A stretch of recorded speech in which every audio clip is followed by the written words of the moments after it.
மீன் வச்சு குழம்பு, ஃப்ரை இதெல்லாம் பண்ணியிருப்போம். சரி, பிரியாணி கூட சாப்பிட்ருப்போம். ஆனால் மீன் கறி பண்ணி சாப்பிட்ருக்கீங்களா? ஓகே. விசாகப்பட்டினம் ஸ்டைலில் விசாகப்பட்டினம் மெத்தடில் என்னோடய ஸ்டைலில் எப்படி பண்ணலான்னு பார்க்கலாமா?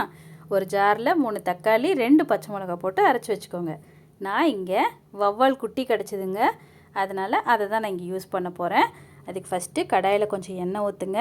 எண்ணெய் காஞ்ச உடனே டைரெக்டாக வெங்காயம் போட்டுற வேண்டியது தான். இங்கே நான் 2 வெங்காயம் யூஸ் பண்ணியிருக்கேன்.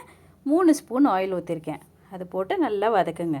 வதங்கினதுக்கப்புறமா ஒரு 2 பச்சை மிளகா போட்டு அதையும் நல்லா ப்ரௌன் ஆகிற வரைக்கும் ஃப்ரை பண்ணியிருக்கேன்.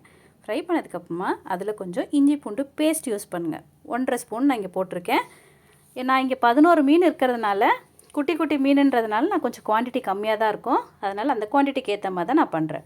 ஸோ அதுக்கேற்ற கருவேப்பிலையும் போட்டு அதையும் நல்லா ஃப்ரை பண்ணுங்கள். பார்த்திங்கன்னா உங்களுக்கு தெரியும், நல்லா ப்ரௌனாக நல்லா பொரிஞ்ச மாதிரி ஃப்ரை பண்ணியிருக்கேன்.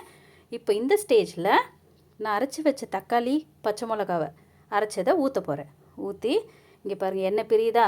அந்த மாதிரி எண்ணெய் பிரியும் போது கொஞ்சம் மஞ்சத்தூள் போட்டு நல்லா மிக்ஸ் பண்ணுங்கள். இது நல்லா பச்சை வாசனை போகணுங்க. அப்போ தான் கறியோட டேஸ்ட்டு ரொம்ப நல்லாயிருக்கும்.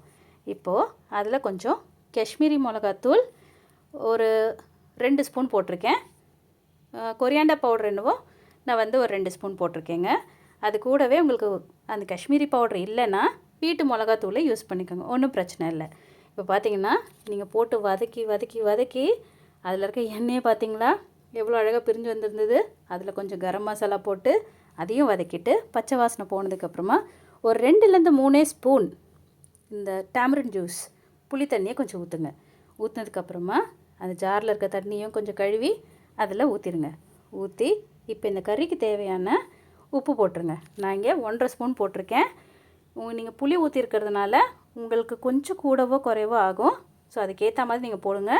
இப்போ பாருங்கள், இந்த எண்ணெய் பிரிஞ்சு வந்ததுக்கப்புறமா இங்கே நான் அந்த வவ்வால் குட்டிங்களை உள்ளே போட்டு, அது கூட எனக்கு ஒரு 2 மீன் எக்ஸ்ட்ரா கொடுத்தாங்க. ஸோ என்னடா வேறு மீன் போடுறாளேன்னு பார்க்காதீங்க, அது எனக்கு எக்ஸ்ட்ராவாக ஃப்ரீயாக கொடுத்த மீன். ஸோ அதையும் நான் அதில் போட்டேன். ஸோ லைட்டாக மீன் உடஞ்சிடாமல் பார்த்து பத்திரமா அதை வதக்கணும். ஆனால் மீன் வதக்கிறது இந்த ஊரில் தாங்க பார்த்தேன். ஸோ அதை எனக்கு ஃபஸ்ட் டைம்ன்றதுனால நான் ரொம்ப ஜாக்கிரதையாக நான் வதக்கினேன். ஸோ நீங்களும் அதே மாதிரி கொஞ்சம் ஸ்லோவாக வதக்கிட்டு ஒரு 200 ml ஆஃப் வாட்டர், அவ்வளோ போதுங்க.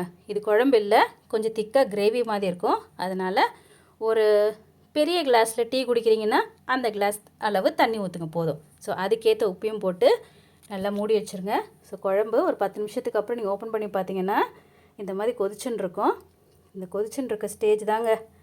இப்போ கொஞ்சம் உப்பு பார்த்துட்டு அவ்வளோதான், குழம்பு ரெடி. குழம்பு ரெடி இல்லை, கறி ரெடி. அந்த கறியை பார்க்கும்போது அப்பா, அந்த சாப்பாட்டுக்கும் சூப்பராக இருந்தது. சப்பாத்தி, தோசை, இட்லி எல்லாத்துக்குமே ரொம்ப நல்லா இருந்தது. டேஸ்ட் பார்த்திங்கன்னா கொஞ்சம் நம்ம நண்டு மசாலா டேஸ்ட்டில் இருந்துச்சு.